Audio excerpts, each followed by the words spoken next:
T20 ವಿಶ್ವಕಪ್ ಗೆದ್ದು ಬೀಗಿದ team India Bharat ತಂಡದ ಮುಡಿಗೆ 3 ವಿಶ್ವ ದಾಖಲೆ.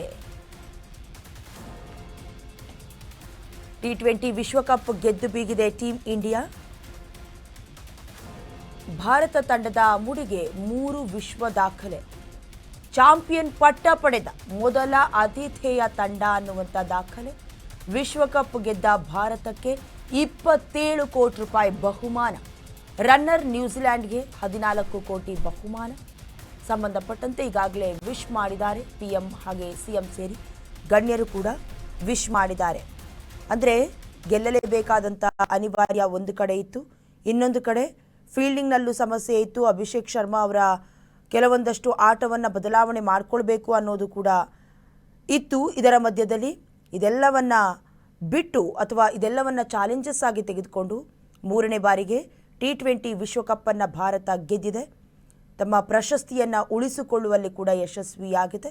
ಸತತ 2ನೇ ಬಾರಿಗೆ ವಿಶ್ವ ಚಾಂಪಿಯನ್ ಪಟ್ಟವನ್ನು ಅಲಂಕರಿಸಿರುವ ಟೀಂ ಇಂಡಿಯಾ ನರೇಂದ್ರ ಮೋದಿ ಕ್ರೀಡಾಂಗಣದಲ್ಲಿ ನಡೆದ ಫೈನಲ್ನಲ್ಲಿ ನ್ಯೂಜಿಲೆಂಡ್ ತಂಡವನ್ನು 96 ರನ್ಗಳಿಂದ ಸೋಲಿಸಿ ದಾಖಲೆಯ 3ನೇ ಬಾರಿಯ ಪ್ರಶಸ್ತಿಯನ್ನು ಗೆದ್ದುಕೊಂಡಿದೆ.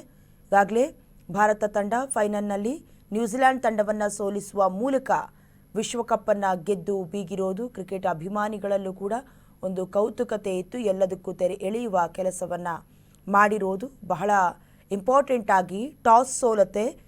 ಅದಾದ ನಂತರದಲ್ಲಿ ಬ್ಯಾಟಿಂಗ್ ಮಾಡಿದ ಟೀಂ ಇಂಡಿಯಾ 3 ಅರ್ಧಶತಕದ ನೆರವಿನಿಂದ 255 ರನ್ಗಳ ದಾಖಲೆಯ ಮೊತ್ತ ಕಲೆ ಹಾಕತ್ತೆ. ಈ ಗುರಿಯನ್ನು ಬೆನ್ನಟ್ಟಿದ ನ್ಯೂಜಿಲೆಂಡ್ ಜಸ್ಮಿತ್ ಬೂಮ್ರಾ ಹಾಗೆ ಅಕ್ಷರ್ ಪಟೇಲ್ ದಾಳಿಗೆ ನಲುಗಿ ಜಸ್ಟ್ 159 ರನ್ಗಳಿಗೆ ಆಲ್ಔಟ್ ಆಗುವ ಮೂಲಕ ಚಾಂಪಿಯನ್ ಆಗುವ ಅವಕಾಶವನ್ನು ಕಳೆದುಕೊಳ್ಳುತ್ತೆ. ಈಗಾಗಲೇ ನಿಮಗೆ ಗೊತ್ತಿರೋ ಹಾಗೆ ನ್ಯೂಜಿಲೆಂಡ್ ತಂಡದ ಕ್ಯಾಪ್ಟನ್ ಕೂಡ ಎಲ್ಲೋ ಸ್ಟೇಟ್ಮೆಂಟನ್ನು ಕೊಡೋದ್ರ ಮೂಲಕ ನಾವು ಅವರನ್ನು ಸೋಲಿಸಿಯೇ ತೀರ್ತೀವಿ ಅಂತ ಬಹಳಷ್ಟು ಕಾನ್ಫಿಡೆನ್ಸ್ನಿಂದ ಇದ್ದರು. ಬಟ್ ಬ್ಲೂ ಬಾಯ್ಸ್ ಮಾತ್ರ ಯಾವುದಕ್ಕೂ ಲೆಕ್ಕಿಸದೆ ತಮ್ಮ ಪಾಡಿಗೆ ಗೆಲ್ಲೇಬೇಕಾದಂಥ ಅನಿವಾರ್ಯತೆ ಇತ್ತು. ಹೋಮ್ ಟೌನ್ ಒಂದು ಕಡೆ. ಸೊ ಈಗ ಭಾರತದ ಮುಡಿಗೆ 3 ವಿಶ್ವ ದಾಖಲೆಯನ್ನು ತಮ್ಮದಾಗಿಸಿಕೊಂಡಿದ್ದಾರೆ. ಜೊತೆಗೆ ಅಳಿವು ಉಳಿವಿನ ಪ್ರಶ್ನೆಯಲ್ಲಿ ವಿಶ್ವ ದಾಖಲೆಯನ್ನೇ ಬರೆದಿದ್ದಾರೆ. ಗುಜರಾತ್ನ ಅಹಮದಾಬಾದ್ನಲ್ಲಿ ನಿನ್ನೆ ಐಸಿಸಿ ಪುರುಷರ ಟಿ20 ವಿಶ್ವಕಪ್ ಫೈನಲ್ ಪಂದ್ಯದಲ್ಲಿ ನ್ಯೂಜಿಲೆಂಡ್ ವಿರುದ್ಧ 96 ರನ್ ಗಳಿಸಿದ್ದು ಜೊತೆಗೆ ವಿಶ್ವ ಚಾಂಪಿಯನ್ ಆಗಿ ಹೊರಹೊಮ್ಮಿರೋದು ಬಹಳಷ್ಟು ಇಂಪಾರ್ಟೆಂಟ್ ಆಗುತ್ತೆ. ದೃಶ್ಯದಲ್ಲಿ ಗಮನಿಸ್ತಿದ್ದೀರಾ. ಈಗಾಗಲೇ ಸಿಎಂ ಸೇರಿದಂತೆ ಪಿಎಂ ನರೇಂದ್ರ ಮೋದಿ ಅವರು ಕೂಡ ಶುಭಾಶಯ ತಿಳಿಸಿದ್ದಾರೆ. ಜೊತೆಗೆ ಒಂದು ಕಡೆ ಪ್ರತಿಷ್ಠೆ ಆಗಿದ್ರೆ ಮತ್ತೊಂದು ಕಡೆ ಬಹುಮಾನದ ಮೊತ್ತವೂ ಕೂಡ ಇಂಪಾರ್ಟೆಂಟ್ ಆಗುತ್ತೆ. ಸೊ ಈಗ ಚಾಂಪಿಯನ್ ಪಟ್ಟ ಪಡೆದ ಮೊದಲ ಆತಿಥೇಯ ತಂಡ ಭಾರತ ಆಗಿ ಹೊರಹೊಮ್ಮಿದೆ.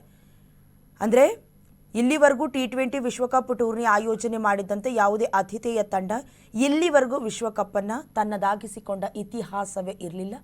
ಆ ಇತಿಹಾಸವನ್ನು ಬ್ರೇಕ್ ಮಾಡಿದೆ ಟಿ20ಯಲ್ಲಿ ಬ್ಲೂ ಬಾಯ್ಸ್.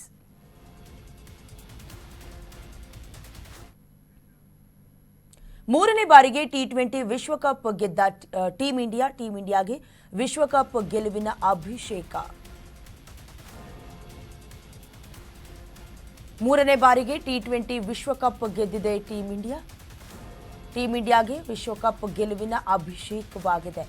ರಾಜ್ಯದ ಮೂಲೆ ಮೂಲೆಗಳಲ್ಲೂ ಸಂಭ್ರಮಾಚರಣೆ ಮುಗಿಲು ಮುಟ್ತಾ ಇದೆ. ಜೈಕಾರ, ಹರ್ಷೋದ್ಗಾರ, ಪಟಾಕಿ ಸಿಡಿಸಿ ಸಂಭ್ರಮಾಚರಣೆಯನ್ನ ಮಾಡ್ತಿದ್ದಾರೆ. ಕೇಕ್ ಕತ್ತರಿಸಿ ಕೇಕೆ ಹಾಕುತ್ತಾ ಯುವಕರು ಸಂಭ್ರಮಾಚರಣೆಯನ್ನ ಮಾಡ್ತಿದ್ದಾರೆ. ಮೊದಲೇ ಹೇಳಿದಾಗೆ ಕ್ರಿಕೆಟ್ ಅನ್ನೋದು ಭಾರತೀಯರ ಪಾಲಿಗೆ ಒಂದು ರೀತಿಯ ಎಮೋಷನ್ಸ್. ಯಾಕಂತೇಳಿದ್ರೆ ಕ್ರಿಕೆಟ್ ಆಗ್ತಿದೆ ಅಂತ ಹೇಳಿದ್ರೆ ಎಲ್ಲೋ ದೇಶವೇ ಸಂಭ್ರಮಿಸುವಂಥ ಹಬ್ಬವೇ ಆಗ್ತಿದೆ ಅನ್ನುವಂಥ ಲೆಕ್ಕಾಚಾರದಲ್ಲಿ ಇಂಡಿಯನ್ಸ್ ಇರ್ತೀವಿ. ಸೊ ಸಂಬಂಧಪಟ್ಟಂತೆ ಗೆಲ್ಲಲೇಬೇಕು ಅನ್ನುವಂಥ ಕಾರಣಕ್ಕೆ ಅಲ್ಲಲ್ಲಿ ಪೂಜೆ, ಕೈಂಕರ್ಯ, ಹೋಮ, ಹವನ ಎಲ್ಲವೂ ನಡೆದಿತ್ತು. ಅದಕ್ಕೂ ಒಂದು ಕಡೆ ಫಲ ಸಿಕ್ಕಿದೆ ಅಂತ. ಯಾವ ಮಟ್ಟಿಗೆ ಎಮೋಷನ್ಸ್ ಅಂದರೆ ಮೊನ್ನೆ ನಡೆದಂಥ ರಕ್ತಚಂದ್ರ ಗ್ರಹಣದ ಸಮಯದಲ್ಲೂ ಕೂಡ ಆ ಪ್ರಾಕ್ಟೀಸನ್ನು ಮುಂದೂಡಿದ್ದು ಬೇಡ, ಕೆಟ್ಟದಾಗೋದು ಬೇಡ, ನೆಗೆಟಿವ್ ಎನರ್ಜಿ ತಟ್ಟೋದು ಬೇಡ, ಕೆಲವೊಂದಷ್ಟು ಲೆಕ್ಕಾಚಾರ ಎಲ್ಲವೂ ಕೂಡ ವರ್ಕೌಟ್ ಆಯ್ತಾ ಅನ್ನುವಂಥದ್ದು ಖಂಡಿತವಾಗ್ಲೂ ನಂಬಲೇಬೇಕಾಗತ್ತೆ. ಯಾಕಂದರೆ ಶಾಸ್ತ್ರ, ಆಚಾರ, ವಿಚಾರ, ಪರಂಪರೆ, ಇತಿಹಾಸವನ್ನು ನಂಬಿದಂಥ ಭಾರತದಲ್ಲಿ ಈಗ ಜೈಕಾರ, ಹರ್ಷೋದ್ಗಾರ, ಪಟಾಕಿ ಸಿಡಿಸಿ, ಸಿಹಿ ಹಂಚುತ್ತಾ, ಕೇಕ್ ಕತ್ತರಿಸಿ ಬೇರೆ ಬೇರೆ ಗಲ್ಲಿಯಲ್ಲೂ ಕೂಡ ಯುವಕರು ಸಂಭ್ರಮಾಚರಣೆಯನ್ನು ಮಾಡ್ತಿದ್ದಾರೆ.